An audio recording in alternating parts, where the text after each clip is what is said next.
Kabs, may tumutubo ba dyan sa mga balat mo ngayon na hindi gumagaling? Okay, yung pasyente ngayon, isa't kalahating buwan bago bumalik. Pero alam niyo yung kalagayan nitong pasyente? Parang kagaya nito. Ganyan ang balat niya. Sa singit kabayan, ayan na ano nga akong hawakan nung time na yun. Kasi alam mo yung parang galis. Okay, sobrang pula na parang scaly. May flakes, mga ganun. Na parang natatanggal yung balat. Dito sa kilikili din. Dito banda. Okay. Kahit sa anit nung time na yon, ang dami niyang balakubak. At nung time na yun kabayan, may nagawa akong solution. Okay? Ipinahid yun. 1.5 month bumalik. Kabs, maniwala ka sa hindi. Napaka-effective talaga sa balat. Yung mga kamay nun dati, may mga butlig-butlig yun na parang nagtutubig na sobrang kati. Nawala din, Kabs. Si Sir, gusto kong kuhanan yung after, Kabs. Nung nagpahid na siya, nung binigay ko sa kanyang oil, may paniniwala pala sila. Na bawal daw, lalo na't ako nagvo-vlog. Alam ko, nagvo-vlog ka, sabi niya sa akin, kasi ayokong makita ng ibang tao. Kasi sa mata parang x-ray daw.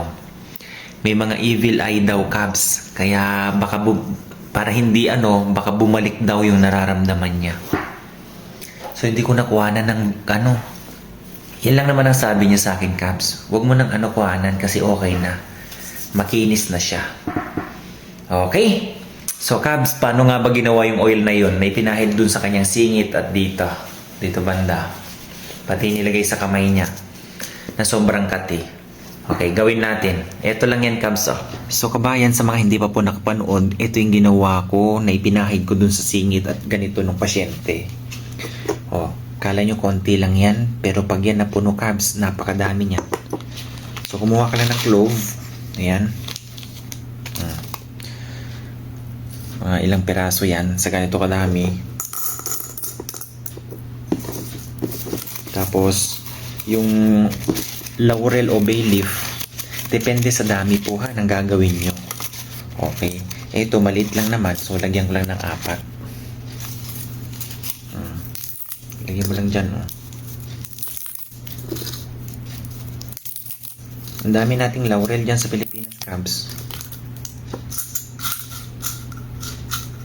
Okay. Siyempre,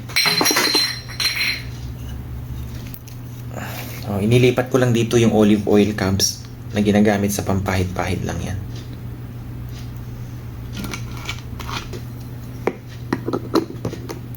Yan.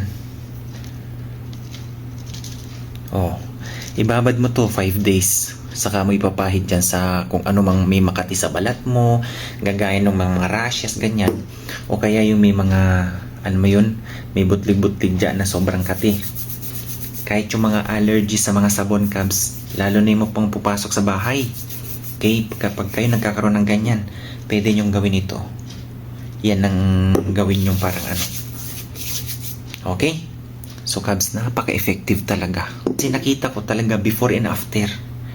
Siyempre, hindi ko nakuna ng picture yung mismong output nung. Kasi, siyempre, nire-respeto ko ang nila na bawal kuhanan. Baka daw bumalik, mga ganyan. Meron kasing mga mata na hindi daw maganda. Yan, Kabs, so gawa ka. Napakasimple ng, Kabs. Pahid-pahid mo lang dyan sa balat mo kung saan yung nangangati, saan yung, totoo. Okay, subukan nyo, Kabs.